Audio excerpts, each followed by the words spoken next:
My friend's hosting a backyard pool party with some of our other friends and their kiddos to kick off summer, and I volunteered to bring a dessert. I started looking for a recipe that was easy, heat tolerant, would feed a crowd, and fresh and fruity for summer. I did some research and found these super fun strawberry lemonade cookies. After all, what says summer more than strawberry lemonade? If this is your first time here, hi, this is My Sweet Mess, and welcome to my kitchen, where every week I make a mess trying new recipes in the pursuit of something sweet. These cookies look like they're going to be two cookie flavors, the strawberry and the lemon, mushed together to make one super strawberry lemonade cookie. The steps for both cookie flavors are the same, so I'm just going to make them at the same time. Starting with my absolute favorite step, a recipe shortcut. Ooh, don't. When it's summertime, the last thing I want to be doing is spending all afternoon in the kitchen. Unless it's raining, in which case I will be taking my time, drinking my hot tea, making something over the top and delicious. But when that sun is shining, I want to be outside. I have a little confession to make. I am using Duncan Hines strawberry and lemon cake mix. The original recipe used, I think they used Betty Crocker cake mix, but my grocery store was out of those. And the only reason I'm bringing it up is the Duncan Hines cake mix box is a little bit larger than the Betty Crocker cake mix box. Normally, that wouldn't be a really big deal, especially when you're making a cake, but with the cookies, I may run into issues later. Whatever brand you choose to use, my recommendation would be to pick the same brand for both the strawberry and the lemon cake mix. That way you end up with the exact same amount of batter for both flavors. Okay, makes sense? We're going rogue already. One of the recommendations from the original recipe poster was that you could add some fresh lemon zest. It recommended lemon zest for both the strawberry and the lemon cake mix. I'm just gonna add it a little bit to the lemon. Oh gosh, no I'm not. I'm an equal opportunist here. I love a nice strong lemon flavor, and I think that'll add a little bit of a punch up to my cookie mix.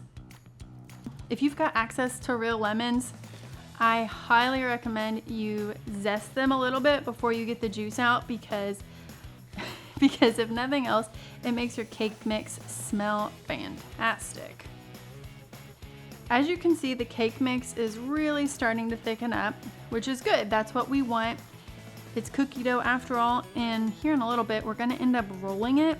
So we want a little bit of a firmer dough that's gonna be able to hold its shape. I am out of shape. This is an arm workout that I did not ask for. Both cookie doughs are done, so I'm gonna pop them in the fridge for 30-ish minutes, and then we will get to rolling out the dough. This is not a half tablespoon scoop. This is a full tablespoon scoop. It's supposed to be a half tablespoon, but I don't have one, so I'm just gonna use my full tablespoon scoop and actually cut each dough ball in half to get me my half tablespoon, and then we'll be fine. So what I'm looking for is 12 half tablespoon balls. You don't want to roll out more than what your cookie sheet can handle. So stop after about 6-ish. I mean 12-ish. 6 for me, 6 and a half. You got it. You know what I'm talking about. I know this powdered sugar helps keep the dough from sticking to everything. Practically, I understand it, but in real life, this is super annoying because it's making a huge mess. So I'm gonna just call out the elephant in the room. My scooper has pink cookie dough on it. It's fine. The yellow and the pink are gonna get mushed together in the end to make one super cookie, so I'm not stressing about that at all. If you've got another tablespoon scooper and you want to use that, by all means, but I think it'll be okay. Anywho, like I was saying, I am very excited for my friend's pool party to kick off summer. I love summer. It makes me think about being a kid, you know, playing in the sprinklers in the backyard. And I don't know about you guys, but in the summertime, my siblings and I lived on lemonade. We were traditionally a country time family. Every once in a while, we would get the Minute Maid lemonade from the freezer section. You know, that one that comes in those cans and you have to put water in the pitcher and you like mix it together. Anyway, but normally we would get just the regular old yellow country time lemonade. And then on extra special rare occasions, we would get the country time pink lemonade. And you know, that was only for special occasions on super big deals. And I don't know why, but to this day, it feels like pink lemonade is a big deal, but it does. You know what I mean? Please remind me to just get a half tablespoon scoop. This is absurd. Once I finish rolling out all of these little dough balls, this dough has got to go back in the refrigerator because it is really starting to soften up and it's difficult to roll out the lemon cookie dough as opposed to the strawberry cookie dough. My oven's preheated to 350. My cookie sheet is lined with paper, and now I'm just gonna take one pink and one yellow and sort of mush and roll them together so that they become one cookie. I rolled out just enough little cookie dough balls to go on my cookie sheet, and then the rest I went ahead and put back in the fridge. I'm laughing to myself because I remember, it's so weird, but I distinctly remember being a kid and we were playing in the backyard with the sprinkler because that's what we did. And I came out of my parents' house with my turkey sandwich and a bag of chips and a glass of pink lemonade, and I thought I was just about the coolest kid that ever lived. I don't know why that pink lemonade seemed to give me all this confidence and elevated status, but it did. It really did. So this is not a super difficult technique. I think what I found kind of works the best is if you actually sandwich the cookies together first. Like, here, I'll show you. So I've got my pink and yellow and I stack them on top together like that. And then I'll actually just mush them down. And now they seem to be a little bit more connected and I can kind of roll them back into the ball shape that I want. Not everything works perfectly. I didn't realize I needed an engineering degree to figure out how to mush two cookies together, but here we are. As summer has pretty much started, I am very much looking forward to one of my favorite lemonade-based summer traditions as an adult, which is a delicious Arnold Palmer. I love tea and lemonade mixed together. I just used regular old bag iced tea, no specific brand, and then I use Country Time. And I like that I can sort of customize my Arnold Palmers to my personal preference. I like a lot of lemonade and a little bit of tea. My boyfriend likes a lot of tea and a little lemonade, so it works out.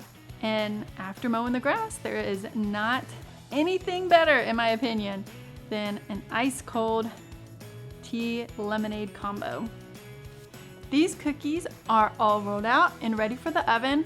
I've got a little sprinkly smidgy of powdered sugar on top of each cookie, and I'm gonna pop them into our preheated 350-degree oven for about 10 to 13 minutes or until they are slightly golden around the edges. While these guys are cooking, I'm gonna go ahead and roll out the second batch.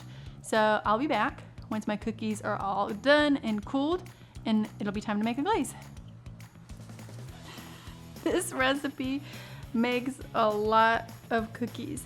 The original recipe says 45 cookies, and I feel like I'm at 45 or I'm over 45 at this point. It's just 45 cookies is How many batches is that? Too many. I'm gonna just say it. It's a lot. It's too many batches. Ugh, powdered sugar.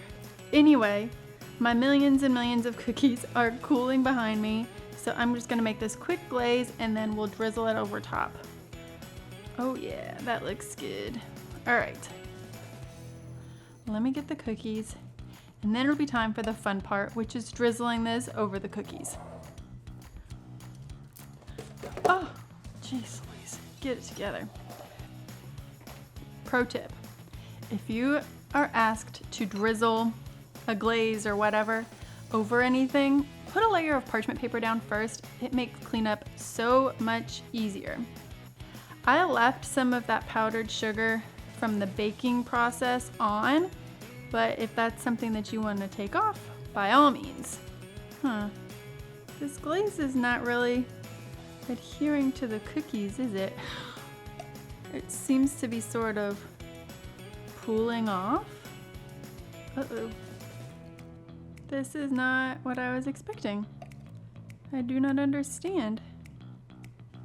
I wonder if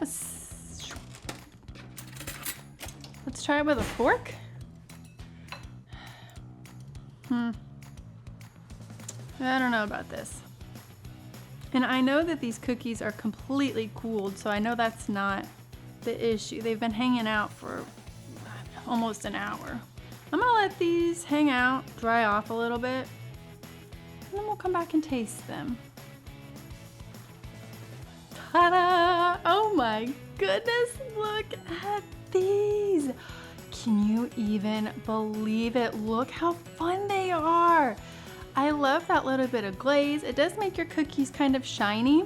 And I even like that powdered sugar on there. It adds sort of that like crinkly look to your cookie and I love it. Anyway, let me give this guy a taste. I'm going to get a little bit of pink and a little bit of yellow in one bite. Those are wonderful. The lemon really comes through and that glaze over the top helps kind of mellow out some of that brightness that comes with the lemon flavor. I went ahead and put a little bit of zest in my glaze as well. Highly recommend that. It really helps punch up that lemon flavor, which I absolutely love. These cookies will be fantastic with a glass of iced tea. Anyway, I gotta get these wrapped up and take them to the pool party. Thank you so much for being here today. And remember, trying new things is messy, but the end result can be pretty sweet. Have a great rest of your day. Bye now.